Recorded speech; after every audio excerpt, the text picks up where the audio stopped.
168-ի հարգելի հետևողներ, կզրուցենք պատիվ ունեմ խմբակցության պատգամավոր Տիկին Աննա Մկրտչյանի հետ։ Տիկին Մկրտչյան, բանակցային փաթեթների հանրայնացումից հետո իրարամերժ այսպես հայտարարություններ են արվում իշխանության եւ ընդդիմության կողմից, ինչը սպասելի էր։ Ամեն դեպքում նաեւ կան ինչ-որ միջանկյալ դերակատարներ, որոնք փորձում են հավասարության նշան դնել նախկին եւ ներկա գործող իշխանությունների միջև, փորձում են այդ կերպ նաև մաքրել այսպես Փաշինյանի մեղքը, կարծեմ վերջին հայտարարությունը, որը ես լսեցի, հանձնակատարի, ինչ հանձնակատար էր, հատուկ գործերով Նիկոլի հանձնակատարի, որը Արցախը ծախելուց հետո շատ լավ իմանալով, որ Նիկոլը վաճառել է Արցախը, ստեղ Նիկոլի ծառայող հմեկում հայտարարություններ էր անում ու ասում էր, որ Արցախի որևէ ինստիտուտ Հայաստանի Հանրապետությունում գործելու իրավունք չունի, Նիկոլի հատուկ հանձնարարություններով գնում էր միջազգային հարթակներ ու խոսում էր նիկոլական նարատիվներով, որ Արցախը գոյություն չունի, որ Արցախի անկախությունը ամբողջությամբ տարալուծված է Ադրբեջանի սահմանադրության եւ տարածքային ամբողջականության տրամաբանության մեջ, այ երևի իր մասին եք խոսում, մարդու, ով որ կարողացել է պաշտոնի համար մոռանալ հայկական շահը եւ իրեն տենց պետական գործի տեղ դրած, երևի Նիկոլը եւ ինքը երբ որ ասում են պետական գործիչներ, նկատի ունեն Թուրքիա եւ Ադրբեջանի ընդհանուր պետության շահը, բայց ոչ երբեք Հայաստանի Հանրապետության շահը։ Ասեցիք որ իրարամերժ մեկնաբանություններ կան իշխանության եւ ընդդիմության կողմից, թույլ տվեք ես չհամաձայնեմ, որովհետեւ ոչ թե մեկնաբանություններն են իրարամերժ, այլ Նիկոլի կողմից եւ այդ նիկոլական բանդայի կողմից հնչում է ճղճղոց լրացնելու այն բանակցային ժառանգությունը եւ այդ բանակցային ժառանգության ու փաստաթղթերի մեջ տեղ գտած իրականությունը, իսկ ընդդիմության կողմից, մասնավորապես նաեւ հանրապետական կուսակցության կողմից հնչում է ընդհանրապես փաստաթղթերի ընթերցում եւ այդ փաստաթղթերի ընթերցման մեկնաբանությունները։ Վերջերս էլ նախագահ Սերժ Սարգսյանի հոդվածը, որը ամբողջությամբ հիմնված է Նիկոլի հրապարակած բանակցային թղթերի վրա, ընդհանրապես խոսում է մի բանի մասին եւ ապացուցում է, որ Նիկոլը դեմ է եղել Արցախի հայկականությանը, Նիկոլը դեմ է եղել, որպեսզի մեր հայրենիքը 42000 քառակուսի կիլոմետրից ավելի լինի, անվտանգ լինի եւ կայուն լինի։ Այդ չեմ ասում, որ մենք բոլորս դեռևս սպասում ենք, որ Նիկոլը հրապարակի, դե բանակցային ժառանգություն ինքը համարել է նաեւ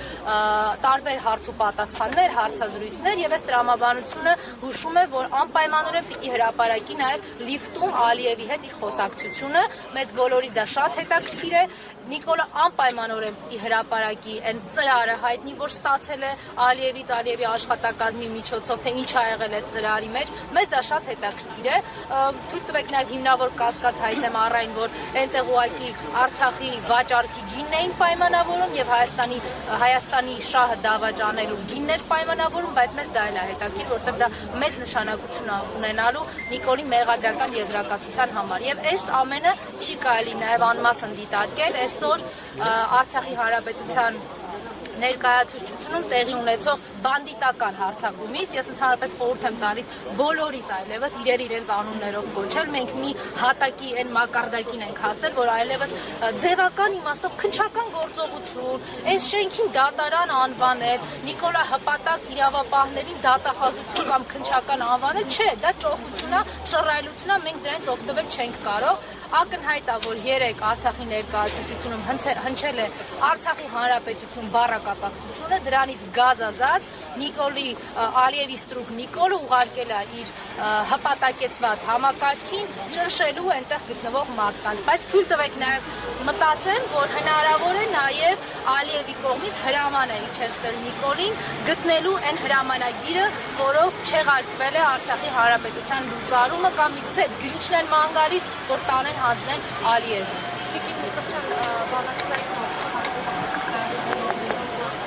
երրորդ նախագահ Նիկոլ Փաշինյանի հրապարակած բանակցային հաստատությունների նման վերահսկված էր հրապարակել, ԿՊԱ-կան պատգամավորներից մեկը այս բանին անազգանը չեմ հիշում, նշել էր, որ Նիկոլ Փաշինյանը ողջ ընթացքում փորձել է այնպես անել, որ Արցախը մնար հայկական եւ բանակցային ժառանգություններ այնպեսին, որ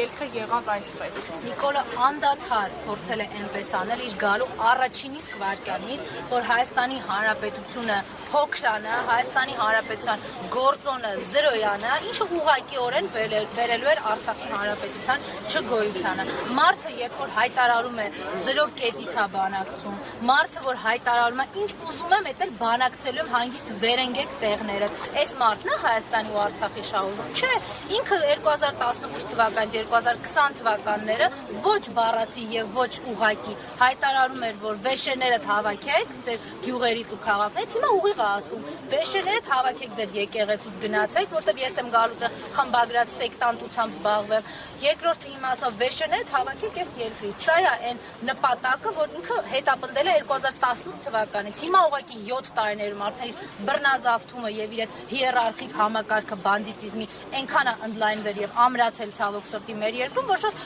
ուղղակի եւ բաց կարողանում է ասել վեշերներդ հավաքեք հայեր, այդտեղ ադրբեջանցիների համար պիտի կեցավայր սարի։